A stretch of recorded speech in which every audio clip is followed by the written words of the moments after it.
all the time. It's quite entertaining. But anyway, All right, that's a great intro for the game. in the 11 o'clock position, we have TR.Lmxy. Okay, we gotta work out what we're gonna call him. By the way, Do you want to call him Lemix? We call him Lemix. Lexi. Lexi.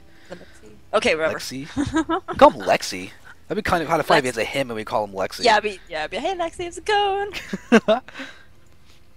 Alright, so now, but anyway, his opponent's going to be VG.Chubz, a player we've actually seen already in a PvZ, and Chubz has shown to be a versatile player. We've seen him win PvT, we've seen him win PvZ, and he's actually already killed a Zerg teammate of Lmxy in Renegade earlier on. Yeah, Renegade, who's also spectating this game, kind of like shaking his fist in the air, going, "Damn you!" Yes.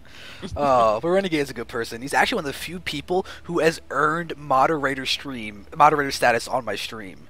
No one earns it. There's literally 3 people that have earned moderator status from being viewers on my stream.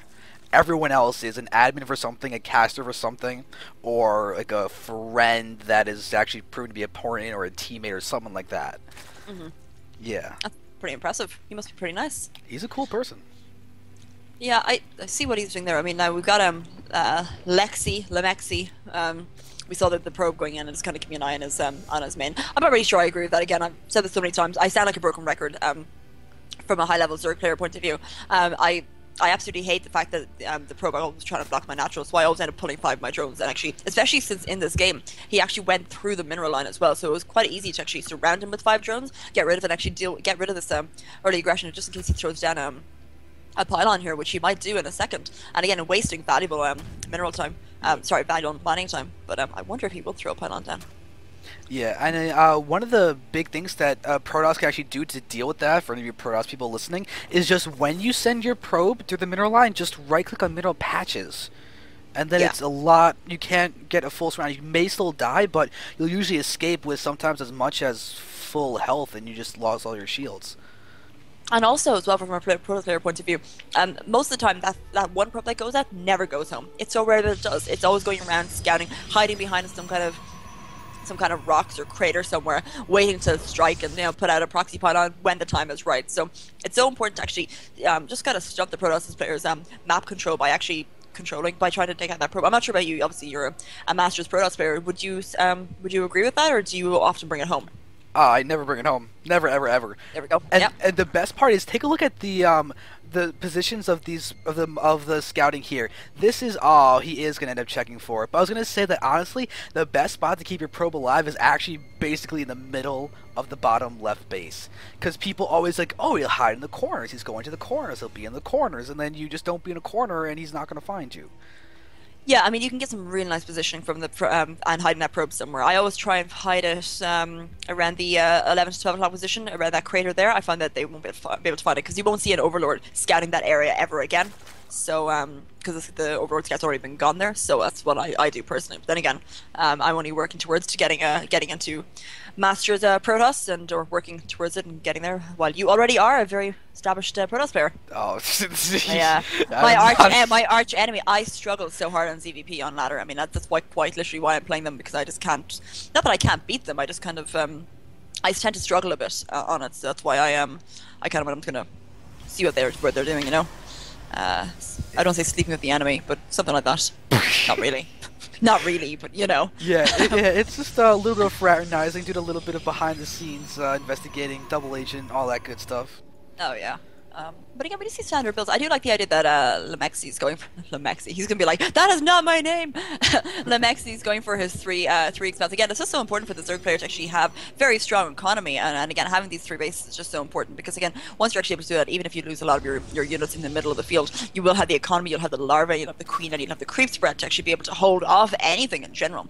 I would expect some kind of roach play from the Zerg player, but again, it's really up to him. I know for me, I would automatically go roaches. I actually skip the whole ling part, get like 6 lings out, and then I go straight to roaches before this. So be interested to see what he actually does. Do you still get metabolic boost when you do that? Yes, I do. I get my bottle boost and I go roaches. Just because later on I might need the links to do aggression, do run-ins, run-bys, you know, potentially for, you know, banelings later on. So again, I happily sacrifice that extra 100 minerals, that 100 gas. So I'm fine with that. Okay. I was about to try and find a hole that I could yell at you for, but then you're like, no, I still get it. I was like, damn it. Oh, of course. So close. I didn't. I know the feeling. I'll put it this way. I tried it the other way, and I made a mistake. And when you end up laddering and becoming a high level player like yourself, you know, you live and you learn. Or you. I really like that you keep calling me high level. It's really a compliment that I don't deserve, but it makes me feel nice. But you're a Masters Protoss player. Of course you are. I don't think I'm that good. Anything above diamond is high level. Anyone before that is just like they're scum of the earth. Oh, maybe messing up for attention. Everyone on the stream now. Everyone on the stream. You are all valued viewers of the stream. Oh my god. No, you counteract the being low league by being in the stream. That's what you're saying? Oh my god. Anyway, But what does that mean for VOD viewers? What's that? What about the viewers from the VODs? Oh man, viewers of the VODs, thank you for watching. I do love this creep spread though, but I will say, and this is an absolute pet peeve of mine, and I know I do it myself from time to time when you're kind of stressed and stuff like that, but this creep between the main and the natural, it's just non-existent. And I mean, to actually help, I mean, if there was a blink, if there were blink stalkers coming in, I mean, it would just be so hard to actually be able to get your queen to run up, or, you know, even having a queen positioned on the ramp. I mean, she's so fat, like, you know, your queen's so fat, she's, you know, spans past the ramp and then some kind of thing or whatever the hell, you know. But I mean, it's just so important to actually have that. I mean, he's creeped everywhere else between the main and the natural. So I mean, I'd understand this against in a CVC to stop the advantage of the Ling run by.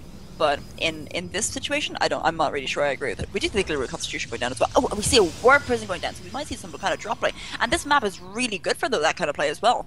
Yeah, and we actually have a really scary force coming out from Chubz right now. 3 Immortals, a ton of Sentries, and a few Stalkers. A dabble of Stalkers. But this is a Roach Death army. You land the force fields, you keep your Sentries alive, Guardian Shield, and then the Immortals just dish out the pain. Yeah, I mean, we are going to see a lot of pain being dished out by these guys. And again, this Warp Prison actually going... I'm probably going to go into the main of... I would assume the main or either. I wouldn't really expect it to kind of warp in here, unless if it does, then sure, why not? Yeah, again, we see it going up into the main right now. Yeah. And this is a great spot, actually, warping on the low ground and the high ground to go for reinforcements and everything. So now we're going to have a little bit of Zealot harassment move in, but now we're going to start having the force fields getting thrown down. The Roaches, though, are targeting down the sentries, and all of a sudden that massive sentry count is almost completely nullified. Yeah, I mean, it really is. I mean, we do see this again. It's a big attack going into the main as well. Just only 4 zealots, but taking out a queen and the Lings doing whatever, the drones doing whatever they can. But again, down here as well, just doing whatever they can, trying to pick off these Immortals as best as possible. The Zerg army, unfortunately, falling to this. Yeah, and those zealots are still being harassed. But take a look at the fact that the Warp Prison was also used to lift up some of the injured units and then give a literally full 360-degree surround around that Roach army, and it proved to be really, really effective. So talk about a cool game and a very cool ending, and just nice Warp Prison usage by Chubz. He's really proving to be a very versatile player, even killing off teammates in different ways in the same matchup.